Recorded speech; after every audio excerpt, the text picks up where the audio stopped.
Hi everyone! Another lesson tayo. So before tayo mag-proceed sa ating Module 3 ng ating Grade 10 Math Quarter 1, i-review muna natin ang ating Module 2. Okay? So ang Module 2 natin is about arithmetic means and arithmetic series.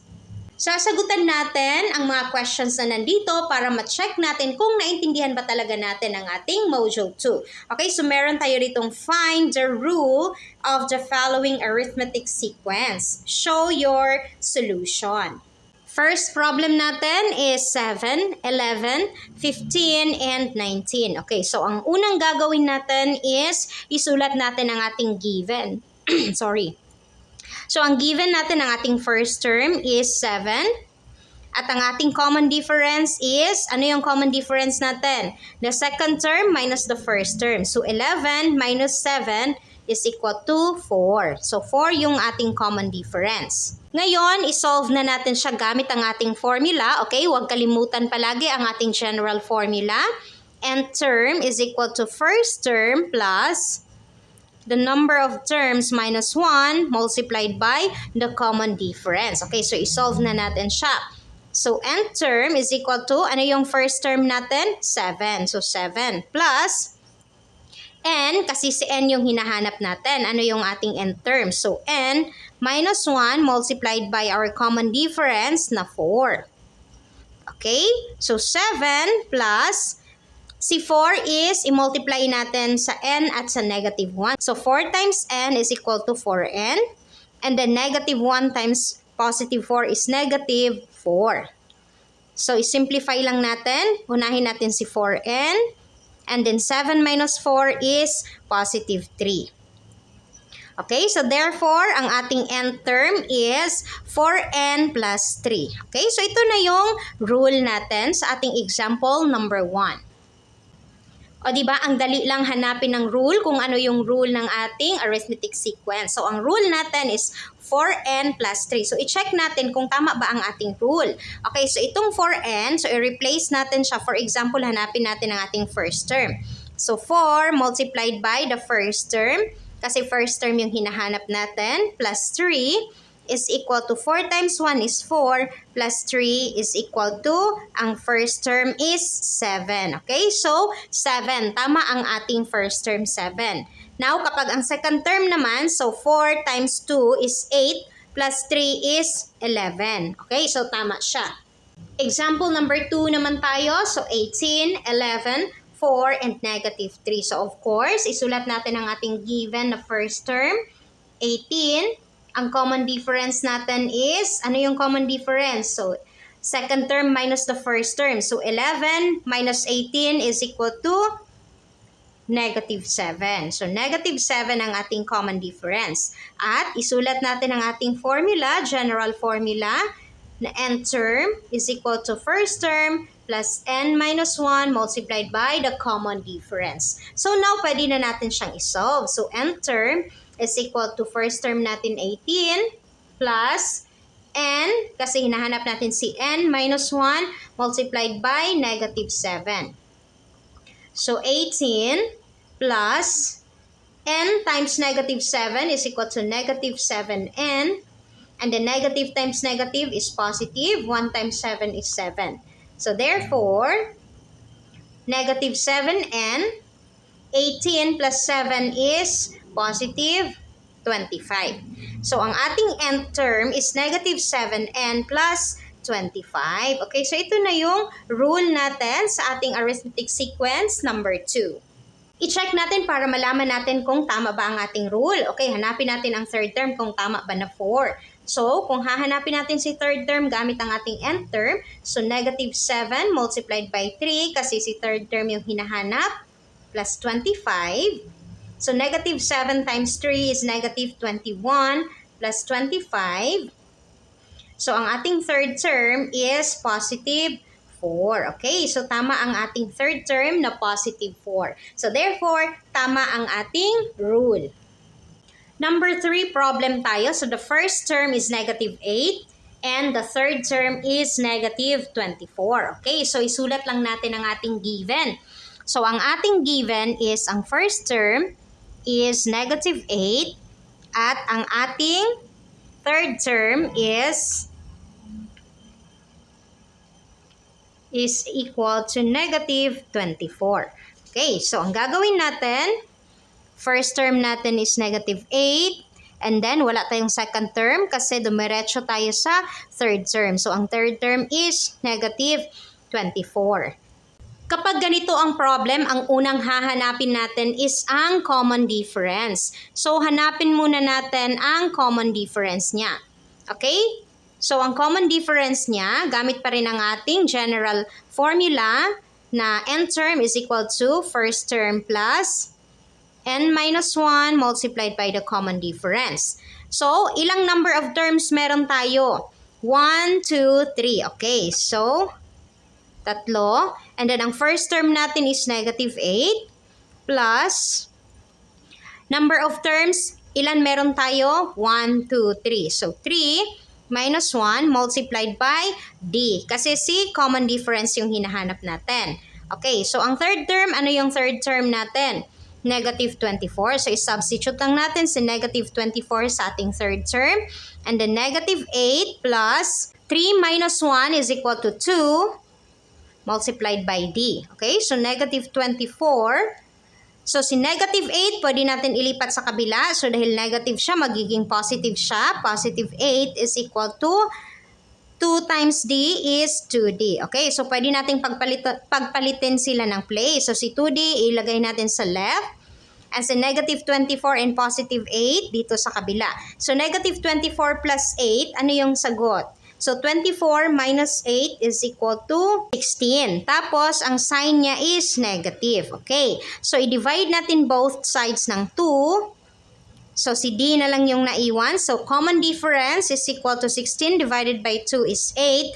And then, negative yung sign. So, ang common difference natin is negative 8. So, meron na tayong common difference. Dahil meron na tayong common difference, pwede na nating isolve ang ating n term. So, gamit pa rin ang general formula natin. So, ang general formula natin is huwag natin laging kalimutan. So, n term is equal to first term, negative 8. Plus n. So, si n natin ang maiiwan kasi si n term ang hinahanap. Minus 1 multiplied by the common difference na negative 8. Okay, so negative 8 plus n times negative 8 is negative 8n. And the negative times negative, positive. 1 times 8 is 8. Okay, so simplify lang natin. So, negative 8 plus 8. Negative times positive times negative is negative.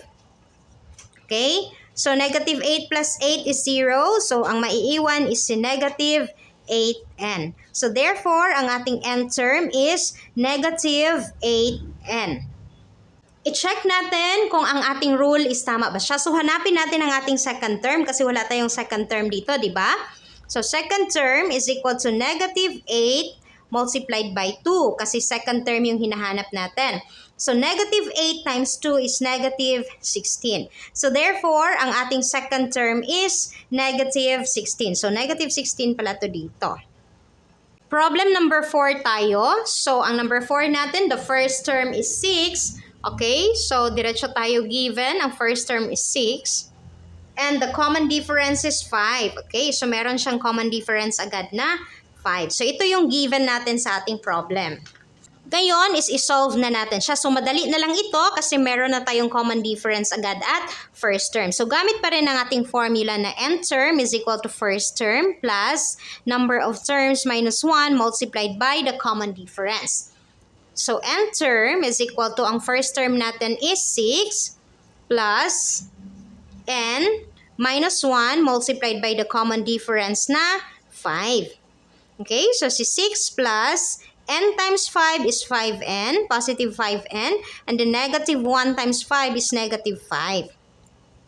So 5n, positive and negative, subtract. So 6 minus 5 is 1. And positive yung sign kasi mas malaki si 6. So therefore, ang ating rule is 5n plus 1. So ito na yung rule natin.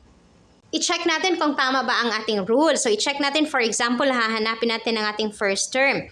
So, 5 times 1, kasi first term. So, 5 times 1 is 1, plus 1 is 6. So, tama. So, 6 ang ating first term. Kapag second term naman, 5 times 2 is 10, plus 1 is 11. So, therefore, ang ating second term pala is 11. Okay, number 5 tayo. So, the seventh term is 23 and the common difference is 5. So, iba naman itong problem number 5 natin kasi hindi first term yung given. Ang kanyang given is seventh term. So, isulat lang natin ang ating given. So, ang seventh term natin is 23 at ang ating common difference is 5. Ngayon, base sa ating given, wala tayong nakikitang first term. So, ang unang gagawin natin is hanapin muna natin ang ating first term para mahanap natin kung ano ang rule natin dito. Okay? So, sa paghahanap ng ating first term again, gamit ang ating general formula. So, n term is equal to first term plus n minus 1 multiplied by the common difference.